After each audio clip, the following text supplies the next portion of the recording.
Saudara KPK menetapkan Bupati Bekasi Ade Kussuara sebagai tersangka kasus dugaan suap proyek senilai 14,2 miliar rupiah.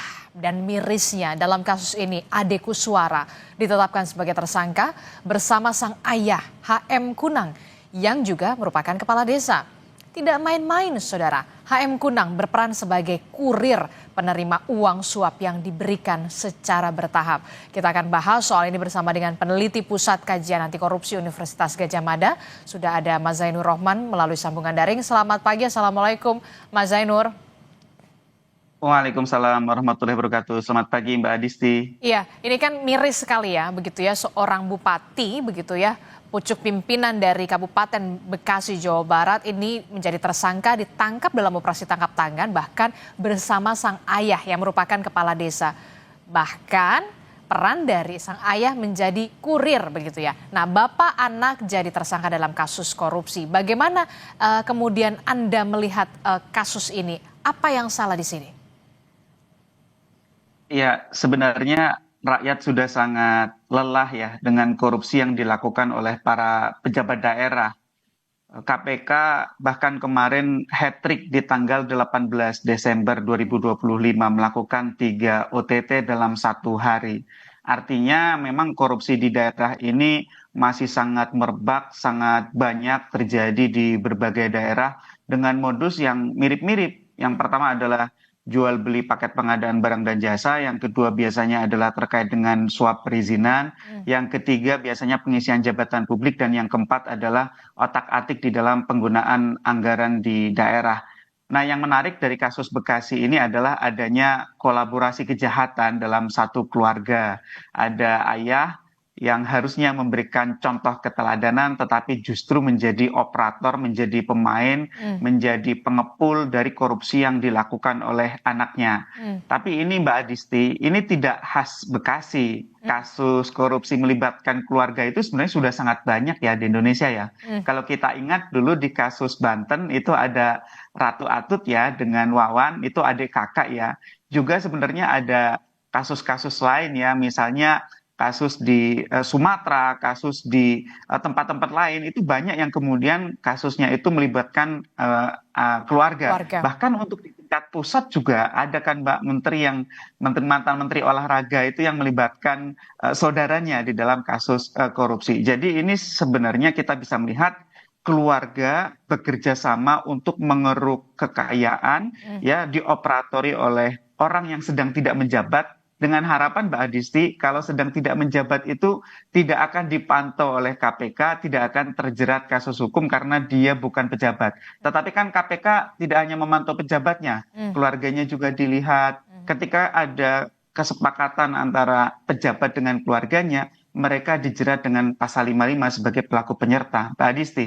Oke, ada kolaborasi kejahatan dan pola-pola semacam ini adalah pola-pola klasik lama yang kemudian tidak hanya terjadi di Kabupaten Bekasi, begitu ya, sejumlah daerah juga pernah terjadi. Kalau kita lihat ayah Bupati Bekasi ini tadi benar, HM Kunang merupakan sosok yang bukan orang sembarangan. Kita tahu HM Kunang juga merupakan kepala desa, bahkan tokoh masyarakat jawara, tapi kemudian justru kemudian menjadi kurir alias perantara kasus korupsi.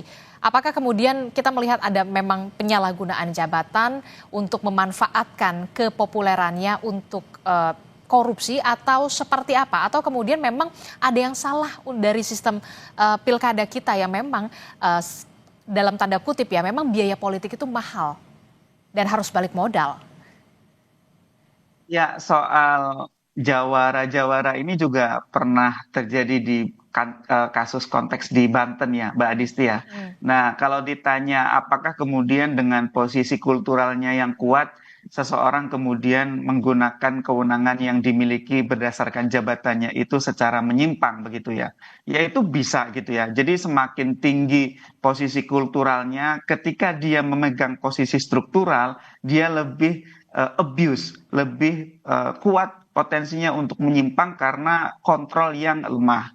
Nah, yang kedua tadi pertanyaan Mbak Adisti, apakah ini disebabkan karena biaya politik yang tinggi? Betul Mbak Adisti, karena memang biaya politik kita itu sangat tinggi sehingga ada kebutuhan untuk mengembalikan modal dan memupuk modal untuk kontestasi berikutnya. Yang jadi pertanyaan, mengapa biaya politik di Indonesia itu khususnya terkait dengan pemilihan kepala daerah sangat tinggi Mbak Adisti? Hmm. Ada dua komponen utama yang menyebabkan biaya politik itu sangat tinggi di pemilihan kepala daerah. Yang pertama adalah kandidasi buying, membeli perahu, memberi dukungan dari parpol pengusung.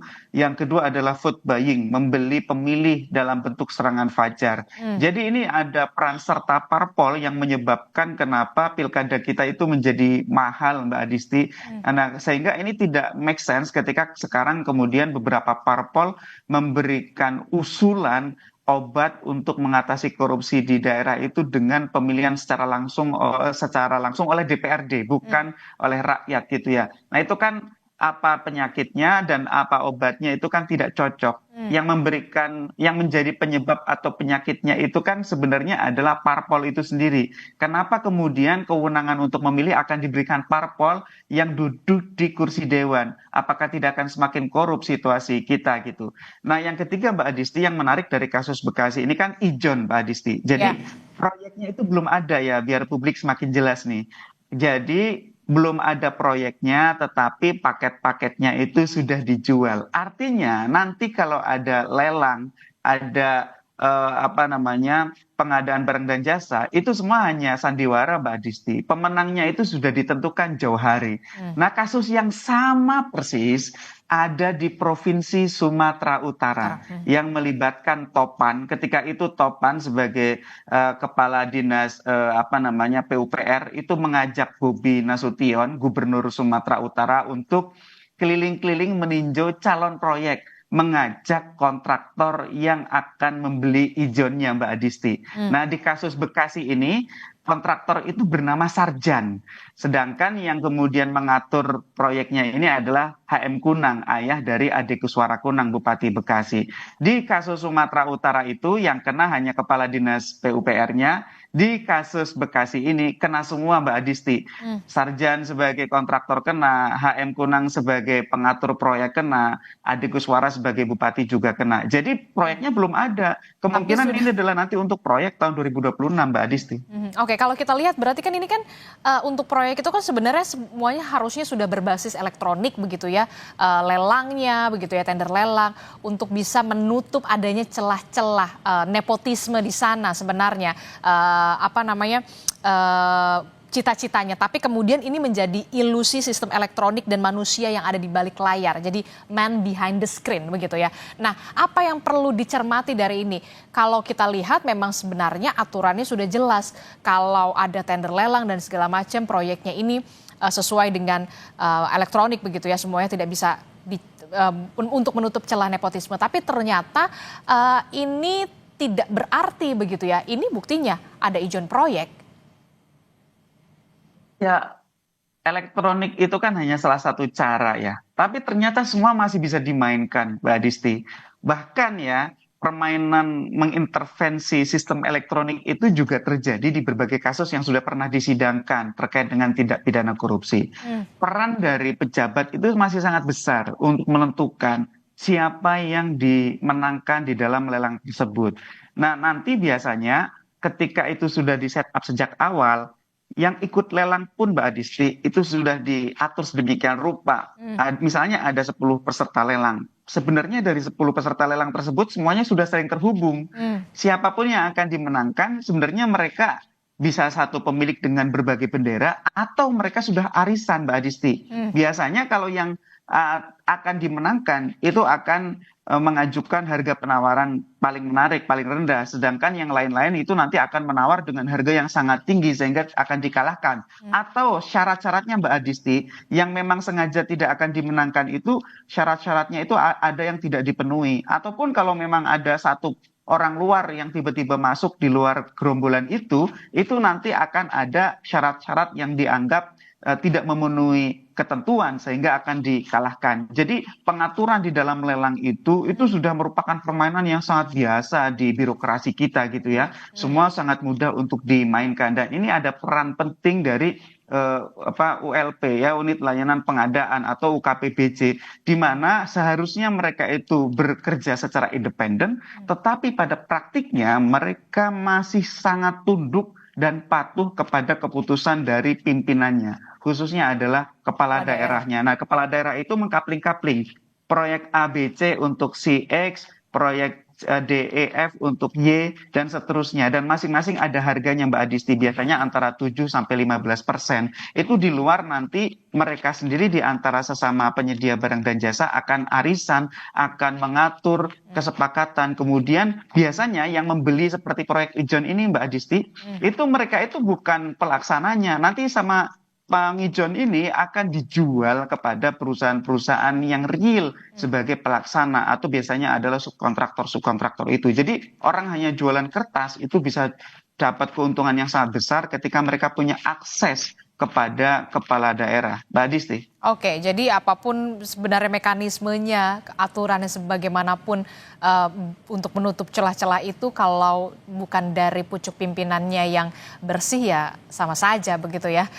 Terakhir saya ingin tahu juga, Bung Zainur, poin kritis apa yang bisa Anda sampaikan dari kasus yang menimpa dari atau menjerat dari Bupati Bekasi Jawa Barat ini?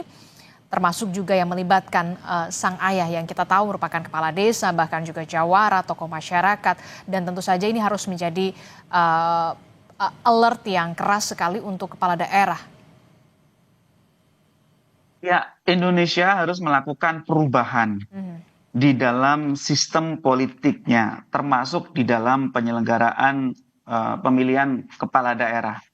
Ya, tidak bisa kita terus-menerus membiarkan kandidasi buying, menyuap parpol untuk mengkandidasikan seseorang dengan korupsi seperti ini. Yang kedua, tidak bisa kita terus-menerus membiarkan vote buying, ya, pembelian suara kepada pemilih dengan serangan fajar. Itu semua akan mengakibatkan high cost politik yang ujung-ujungnya akan menyebabkan orang untuk terdesak melakukan korupsi. Sehingga harus ada perubahan. Perubahannya apa? Ya, ke depan bagi parpol yang menjual kandidasi itu harus diberikan sanksi. Misalnya pencalonannya dibatalkan. Begitu juga bagi calon yang membeli suara pemilih itu harus dibatalkan meskipun mereka sudah memenangkan pemilihan.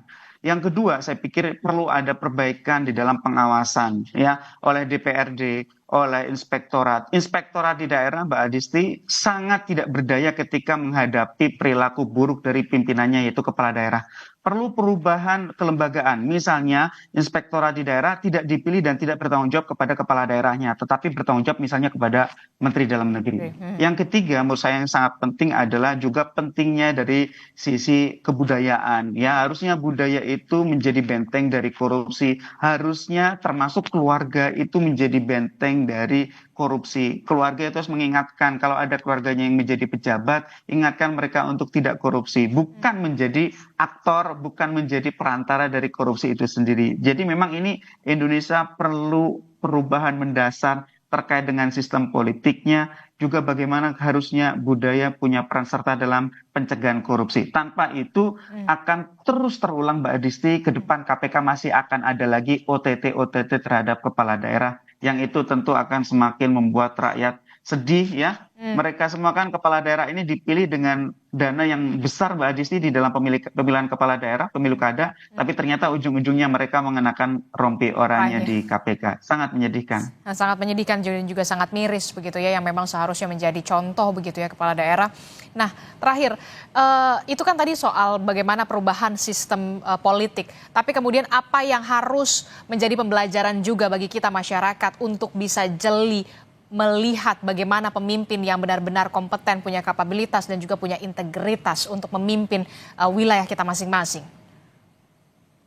Ya, harusnya rakyat sudah semakin cerdas ya, semakin paham bahwa ketika kita memilih pemimpin hanya karena popularitasnya atau hanya karena kedekatan emosionalnya dari sisi patrimonialisme kita, itu kita akan berujung kepada kerusakan dalam bentuk korupsi. Yang paling penting bagi rakyat, Mbak Adisti, yang pertama rakyat harus tolak politik uang dalam bentuk apapun. sadarlah siapapun calon yang melakukan politik uang pasti ujung-ujungnya akan korupsi. Itu sudah hukum alam, pasti gitu ya. Ketika rakyat menerima uang amplop 100.000 terdesak kebutuhan, maka berarti dia sudah menjual masa depannya selama 5 tahun ke depan. Rakyat harus tolak itu. Yang kedua, rakyat harus hukum parpol-parpol yang melakukan politik uang, termasuk ketika misalnya parpol itu menggunakan strategi pemenangan dengan menyebar amplop kepada pemilih. Yang ketiga, rakyat harus jeli untuk mengawasi proyek-proyek pemerintah.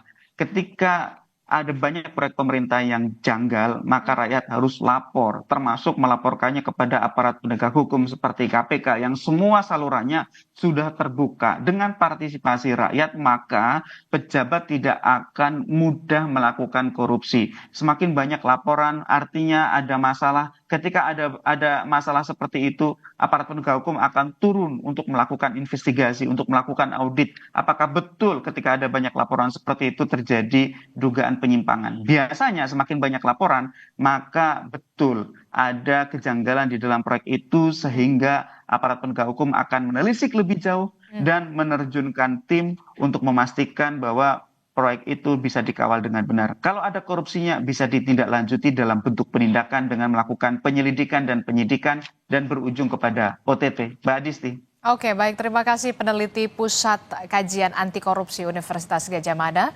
Mas Zainur Rohman telah bergabung bersama kami dalam Sapa Indonesia Pagi. Terima kasih. Sehat selalu. Assalamualaikum. Sama-sama.